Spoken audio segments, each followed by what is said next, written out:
Buenas tardes, somos estudiantes de la Facultad de Derecho de la Universidad Militar Nueva Granada, pertenecientes al grupo primero C a cargo de la profesora Claudia Patricia Salcedo de Patarroyo.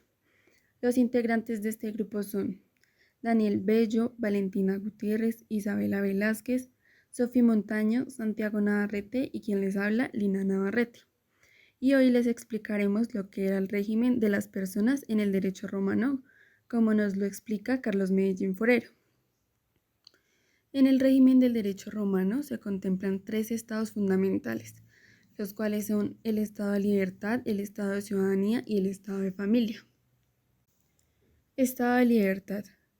Entonces en este estado se habla de que la libertad es el elemento principal en el derecho, hace parte de la personalidad humana. Antiguamente los hombres se dividían en esclavos y libres. La esclavitud en este tiempo se basaba en que los esclavos eran considerados un bien patrimonial, pues de cada amo, lo que significaba que los amos tenían derecho y poder absoluto sobre ellos.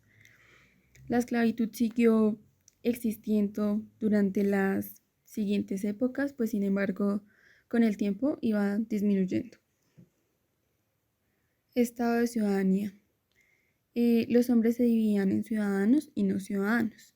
Los ciudadanos tenían derecho a votar en las elecciones, ocupar los cargos del Estado, derecho al matrimonio civil. Por el otro lado, pues los no ciudadanos no tenían los mismos privilegios de los ciudadanos. Se dividían en latinos y peregrinos. Los peregrinos eran los extranjeros que habitaban en Roma y los latinos se clasificaban en los habitantes de la antigüedad que quedaron sometidos al poder de Roma, los habitantes de las colonias romanas y los esclavos ya liberados por sus amos. Esta clasificación de ciudadanos y no ciudadanos pues fue disminuyendo en el tiempo de los emperadores Claudio y Marco Aurelio, hasta pues desaparecer por completo en el año 212 en la era cristiana. Bueno, empezaremos a hablar sobre el estado de familia. Aquí las personas se dividían en sui juris y alieni juris, que las personas sui juris no estaban sujetas a la potestad de otra persona, y alieni juris las que sí estaban sometidas. Y los tipos de potestades eran la patria potestad, la manus en el matrimonio y el mancipio. Empezaremos a hablar sobre lo que es la patria potestad y este pues es el poder del jefe sobre la familia, es decir, digamos pues el tipo de familia romana era sometida a una autoridad la cual se le llamaba pater familis y su vínculo de dependencia daba una unión entre las personas sujetas a él si el pater familis no hubiera muerto, y esto se le denominaba agnación y la cognación a los vínculos por sangre y que no podían estar en la patria potestad. La patria potestad se dividía a los hijos legítimos, descendientes legítimos por línea paterna, hijos adoptados por el pater familis y a la mujer del pater familis. Sobre los atributos de la patria potestad, se puede afirmar que el pater familias tenía un poder absoluto sobre el hijo, ya que él era completamente dueño, por así decirlo, de los bienes del hijo y pues de todo lo que había, de lo que entraba a la patria potestad. También él podía venderlo o abandonarlo. Y también él era el que administraba todo, por decirlo así, a menos de que pues muriera y ahí sí ya entraban los hijos como herederos o lo que se le denominaba sui heredes. Sus fuentes eran el matrimonio, la legitimación y la adopción. En el matrimonio era importante una conferratio, que era una ceremonia, o la coemptio, que era una ceremonia, pero pues esta ya no era de un carácter religioso, como si lo es la conferratio. Aparte de esto se requería pues la pubertad, ya que era pues necesario la procreación. También el consentimiento de ambos y el pater familias. Tener el jus connubii, que era un derecho el cual pues en sí se le dejó de tener importancia, pero básicamente trataba de tener el derecho de contraer justas nupcias. También se necesitaba la ausencia de impedimentos, ya fuera, no sé, parentesco de cierto grado, diferencia de clases u orden público. Sus efectos daban a la fidelidad a que el patrimonio de la mujer entraba al pater familias, puesto que en sí ella entraba como una hija, a que los hijos entraban a la familia en calidad de agnados. Y este matrimonio se disolvía por diferentes causales, como la muerte de uno de los cónyuges, la pérdida de la libertad, la pérdida de la ciudadanía y el divorcio. Proseguimos a explicar el matrimonio entre los no ciudadanos, el concubinato y el contubernio. Los no ciudadanos no podían acceder a las justas nupcias y si se casaban, este no daba efectos civiles y por lo tanto no existía el parentesco agnado que pues habíamos mencionado. El concubinatus era una unión que solo se daba por carácter sexual. Inicialmente no tenía efectos jurídicos, pero esto pues con el tiempo cambió y los hijos de esta unión nacían sui juris. Finalmente, el contubernio era la unión entre esclavos con fines sexuales. Se daba un parentesco de agnación y no tenía efectos jurídicos.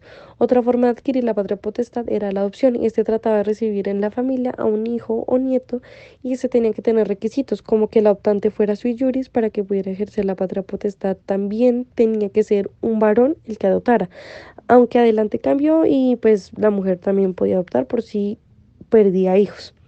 Además, el adoptante tendría que tener la capacidad de procrear.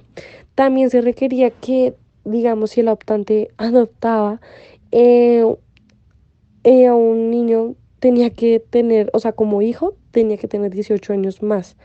Y si quería en sí adoptar como un nieto, él tenía que tener 36 años más. Sus propios hijos no podían ser adoptados tampoco, se podía adoptar bajo condiciones y el que después de adoptarla realizara como la emancipación no podía adoptarla de nuevo.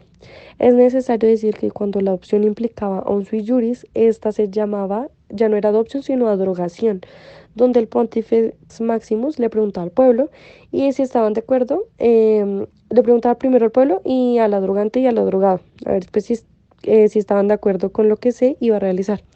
Por último, la legitimación.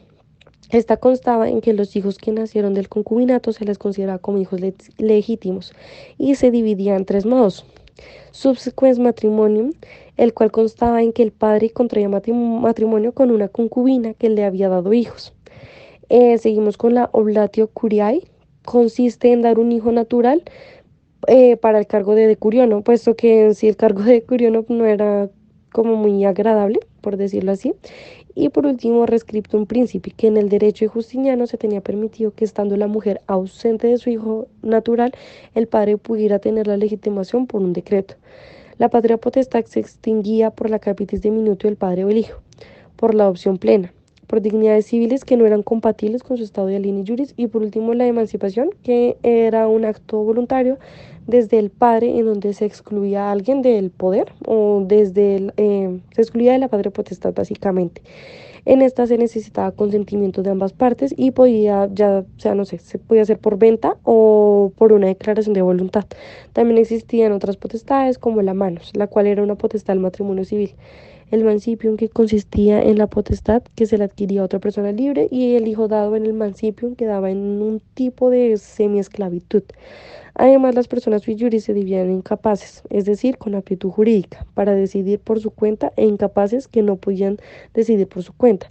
Y sus causales eran la menoría de edad, el sexo femenino, la alteración de su facultad mental y la prodigalidad. La tutela.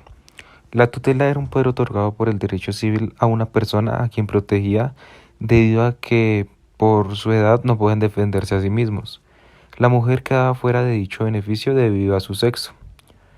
La tutela del impuber.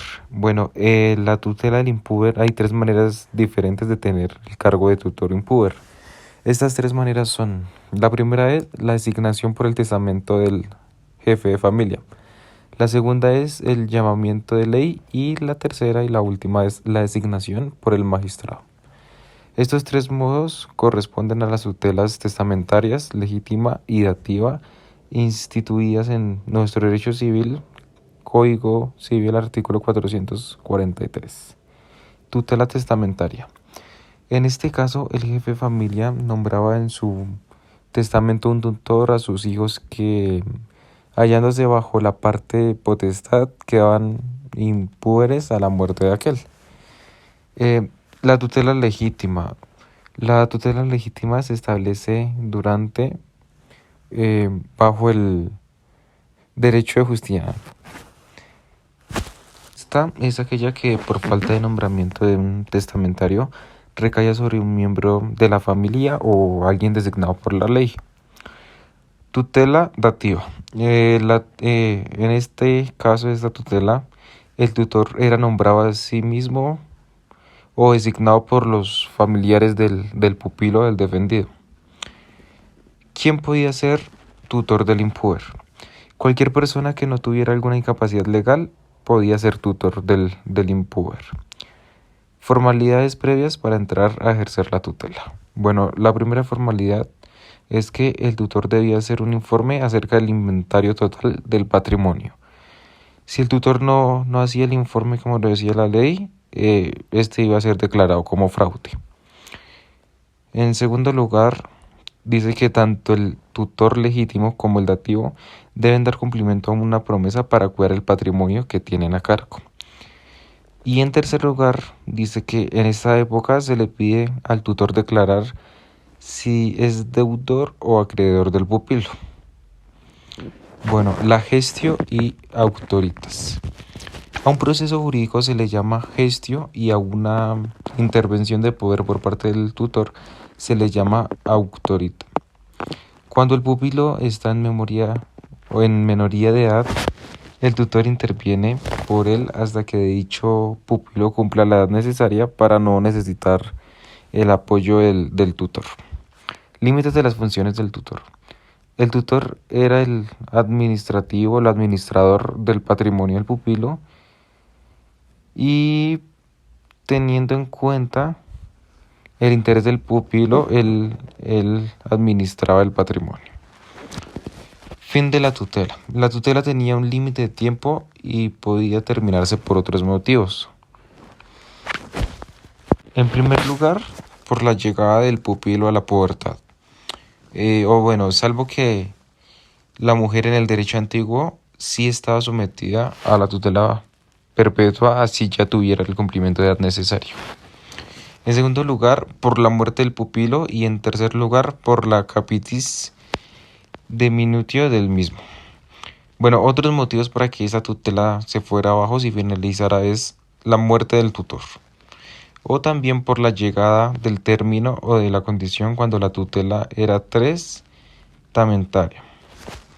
Y otro motivo era por la remoción del tutor. Tutela perpetua de la mujer por razón del sexo. Aunque la mujer era puber, seguía sometida a la tutela perpetua y a otras reglas de dicha tutela. La tutela perpetua de la mujer seguía o podía ser como la del impuber, testamentaria, legítima o dativa, pero sin embargo tenía el permiso de obrar para prestar o recibir pago, movimiento de dinero. La tutela perpetua de la mujer desapareció por completo debido al fin de la República. Cuando llegó el fin de la República, desapareció la tutela perpetua para la mujer. Según Carlos Medellín Forero, la curatela es una institución jurídica que tiene como fin proteger y representar legalmente a las personas que por su minoría de edad o discapacidad no pueden valerse por sí mismas. La curatela es una medida de protección diseñada para garantizar que las personas vulnerables reciban el apoyo y asistencia necesaria para un buen desarrollo y bienestar, en un ordenamiento jurídico que pretende equilibrar la autonomía individual con el cuidado y protección de las personas. Es importante destacar que la curatela debe ser aplicada de manera justa y respetuosa teniendo en cuenta los derechos de la persona, ya que deben ser alternativas menos estrictas, dando prioridad a la autonomía y capacidad de cada persona. Capitis de minutio. El derecho romano, la capitis de minutio, consistía en la pérdida de libertad, familia o ciudadanía de una persona. Esto afectaba en 3 grados. Capitis de minutio máximo. Se producía cuando la persona perdía totalmente su personalidad civil y libertad. Esto quería decir que se dejaba de considerar persona.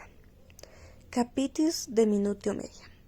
No perdía su personalidad, pero sí desmejoraba su calidad de vida, ya que perdía su condición jurídica y social.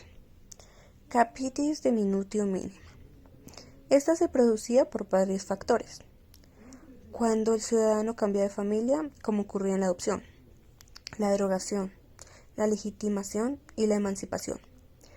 Pero no habían cambios en su condición social ni jurídica, solo afectaba su estado civil en sus relaciones familiares.